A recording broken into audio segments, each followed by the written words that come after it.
Hello everyone, আমার একটি ছোট্ট মিনি ব্লগে তোমাদের সকলকে স্বাগত। তো আজ কিন্তু শিলিগুড়িতে আমার লাস্ট দিন, তাই ভাবলাম যে সবার সঙ্গে একটা লাঞ্চ করা যাক। তো চলো তোমাদেরকে আউটফিটটা শেয়ার করি।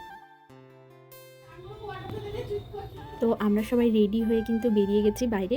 কিছুক্ষণের মধ্যে কিন্তু টোটো পেয়ে যাই। আর দেখছি যে অলরেডি ঝিরিঝিরি একটু বৃষ্টিও হচ্ছিল, তবে টোটোতে ছিলাম দেখে কিন্তু আমরা বৃষ্টিতে এক ফোঁটাও ভেজিনি। ফ্যামিলির সবার সঙ্গে খাওয়া দাওয়ার প্রোগ্রাম হলেই কিন্তু আমরা এই রেস্টুরেন্টেই সবসময় আসি, খাবার দাওয়ারও বেশ ভালো লাগে। আমরা এসেছি আজ পাঁচফোড়নে।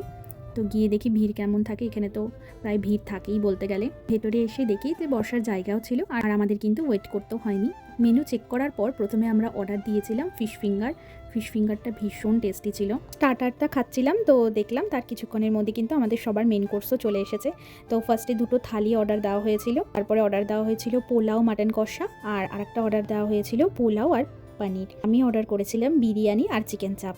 আমি বাইরে যেখানে থাকি সেখানে বিরিয়ানি নেই বলতে গেলেই চলে।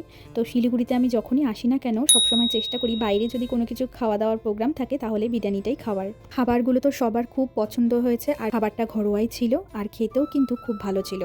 আমাদের সবার প্লেট দেখেই মনে হচ্ছে, আর বিশেষ করে আমার প্লেটটা একদম পরিষ্কার। এত সুন্দর খেয়েছে বিরিয়ানিটা, কি বলবো। তো সবার খাওয়া দাওয়া কমপ্লিট হওয়ার পর আমরা কিন্তু সবাই মিলে চলে যাই বিধান মার্কেটে, যেহেতু মার্কেটটা একদমই কাছে ছিল আর আমাদের কয়েকটা টুকিটাকি জিনিস কেনারও ছিল।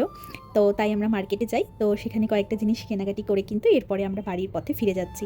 তো তোমাদের ভিডিওটা কেমন লাগলো অবশ্যই কমেন্টে জানিও, আর আমার চ্যানেলকে এখনও সাবস্ক্রাইব না করে থাকলে সাবস্ক্রাইব করে নিও।